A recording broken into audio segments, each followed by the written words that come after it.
Ahmed Nasser is saying something that 10 months in office, senior state officials are showing opulence, are receiving huge trucks, huge money in dollars, buying themselves bungalows, them and their spouses and those around them.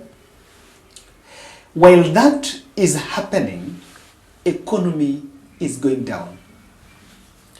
I just watched a story yesterday about a former Nairobi County worker who was earning about 655,000 and now was, floating some 600 million. His network was around 600 million. Properties, buying land, apartments, and of course, there's some personal fortunes, of course, that you cannot still look at.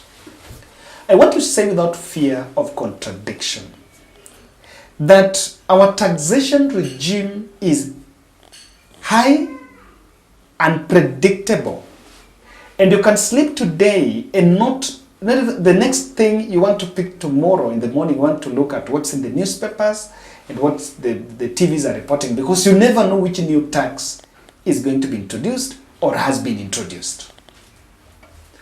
It will be a tragedy in this country and for our President William Ruto.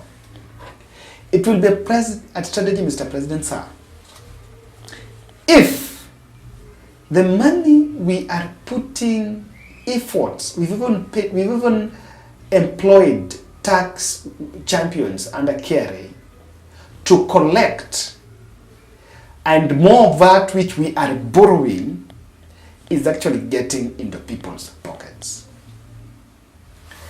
I tell you one thing, mimi I normally don't have a lot of respect for politicians. Because these are people that only do one thing in politics. Those who are in civil service, they simply divert public money to be private money. That's the only thing. The only transaction they understand better, even if he's in business or not. The first transaction they will do is how to take the money from consolidated fund to his own bank account. That's it. And that will be a big strategy. Experts are saying that we have been taxed beyond the threshold. We've reached the maximum, the apex of our taxation. Just to mention a few, VAT on fuel, we are feeling the disaster now. VAT on extracurricular activities in schools that are offering swimming lessons and others. VAT on some car users. I saw the finance bill from Nairobi County increasing parking fees, the cost of even entrance in the parks, the Huru parks, rentals, hawkers, preachers, and everything. As in, everything is being taxed. But what is more worrying here is that the understanding that Kenya Kwanza, and I wonder whether they worry about this. They are losing they are breaching the social contract with the people of Kenya because all these decisions are made above board. There's less consultation. No, less consultation. And let me tell you how it's being done. Okay, the social contract is, what you agreed with the people. Serikali ni yetu bila sisi na sisi. So we are breaching that contract. We are not asking them. And do you know what's happening? The strategy is simple. What Kenya Kwanza is doing, William Ruto will organize, the executive will organize a prayer rally on Sunday and organize a 5 days working tour in a region. And within that, go for an impromptu rally and say about what is next to be done or what people should expect. Then it will become a discussion. No, that's the kind of public participation that we've been doing. The president will go on top of the car and while speaking somewhere in Lundiani or in Meru or somewhere, say about what they want to do. And immediately it said, you may treat it, the media carries it and Kenyans talk about it, then the next day, boom, the paperwork is in parliament. And before you know, this is something that is happening. But these issues about whatever is in the finance bill, the discussion started way back. Then you'll see them in parliament. So that is what has happened. Now, ministries have been less visible, and this is one thing observation I want to say. The ministries have been less visible, and you may even think that Ruto is doing everything himself. However, what is been going on, and there is one thing that I think has a positive aspect, even though a mixture of both, is the tax justice. The tax justice is this, what is being explained as, the tax being proportional, directly proportional to what you get. For example, those who earn millions, those who earn more, be taxed more at a flat rate. For example, the NSI, I think the new proposal in the health universal coverage, if I'm not wrong, was 2.7%. So 2.7%, is it 1.5 or 2.7%? I may get it wrong, but I think it's around 2.7%. So that those who earn millions still pay 2.7, those who earn a million, and also those who earn 515,000 also pay less. So there is element of tax justice, even though now that also has to go through some amendment because there is a principle of tax that it should be equal, I think. But of course, on that one, they are getting it right. However, this is the observation I want us to look at. When do you think the government is on denial mechanism? Until you even wonder, do they know that people are hurting? I just want to tell you this. Take a second and look at William Ruto's latest tweet. Any tweet he will make today or tomorrow. I just checked Charlie Ruto's Twitter page. And, she was just saying something not related with the tax, with government. She was doing her own things. But if you check the replies, I think Kenyans went there and was telling her, and they're babako tax in October. If you look at the replies, it was all about the tax. Then I went and looked at Regade. People were in all the tax, everyone was talking about the high taxes. Look at all these Twitter handles of visible leaders, like those who are normally in Twitter. I'm so much Twitter, I rarely follow into Facebook, because that's where there is a lot of communication.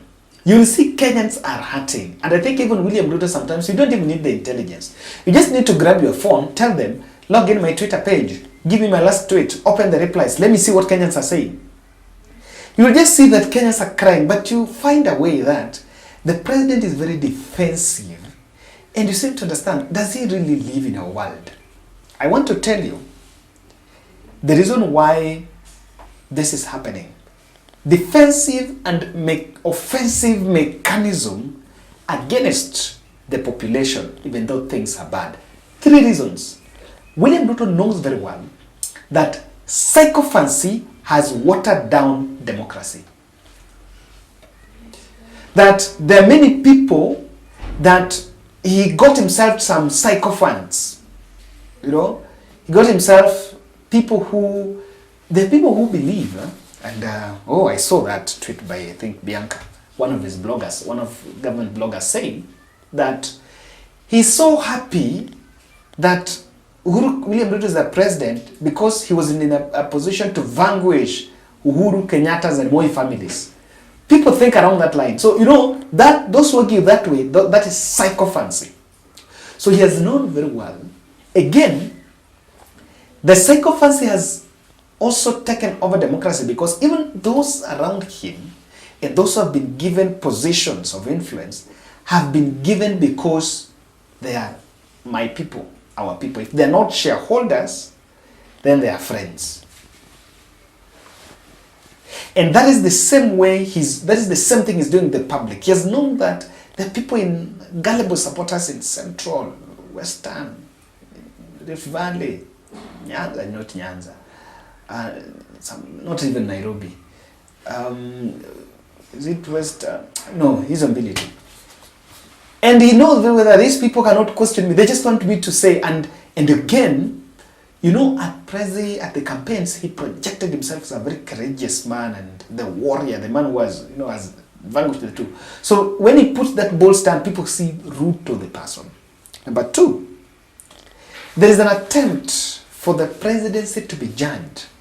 Dr. William Ruto wants to be judged with the political lens and not the governance lens. I need to repeat that.